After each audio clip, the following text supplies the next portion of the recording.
And what a week it's been, with Nigel Mansell on top of the IndyCar point standings, BMW bouncing back in the British Touring Car Series, and of course our own Peter Brock returning to his winning ways at Oran Park.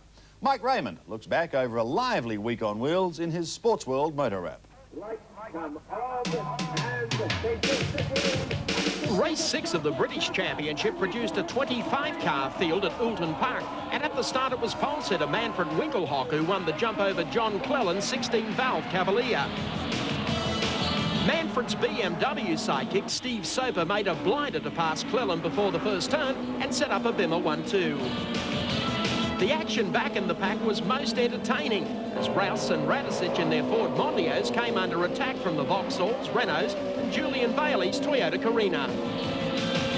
Win Percy was pit-bound early with a misfire in the Nissan, and a short while later Radicic bowed out in the Mondio.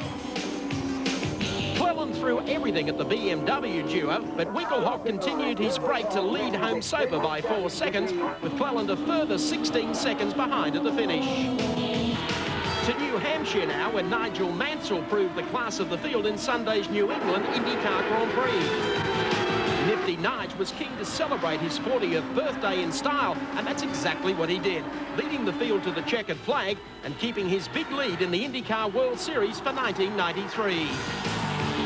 Meanwhile, a crowd of just under 90,000 turned out for the annual Budweiser at the Glen Nascar road race on Sunday. The Winston Cup makes only 2 road course stops each year, and Watkins Glen rarely fails to deliver tension, aggression, but rarely a procession.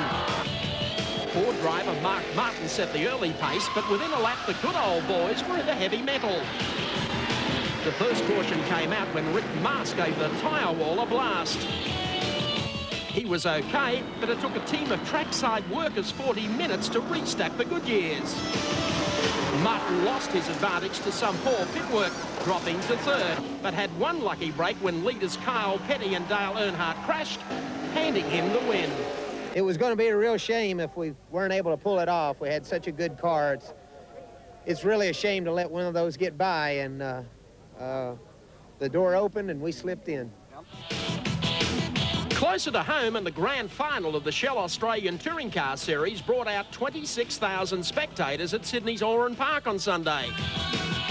After winning the dash, Peter Brock turned in a fabulous drive to take the first of the 2 heats in the Mobile Commodore. John Bowe, Jim Richards and Glenn Seaton chased hard, but nobody could lay a glove on Peter Perfect, who came home in a canter.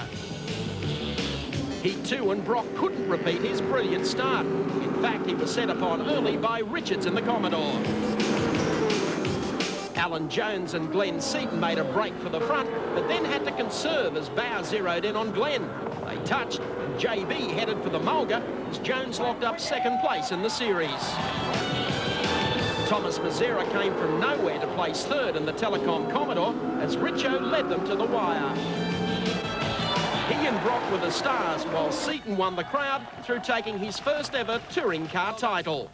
I've been struggling for so many years to come out. Thank you to my sponsors, Peter Jackson, all the boys on the team, and Bridgestone Tyres, STP and Ingersoll Rand. Thank you very much.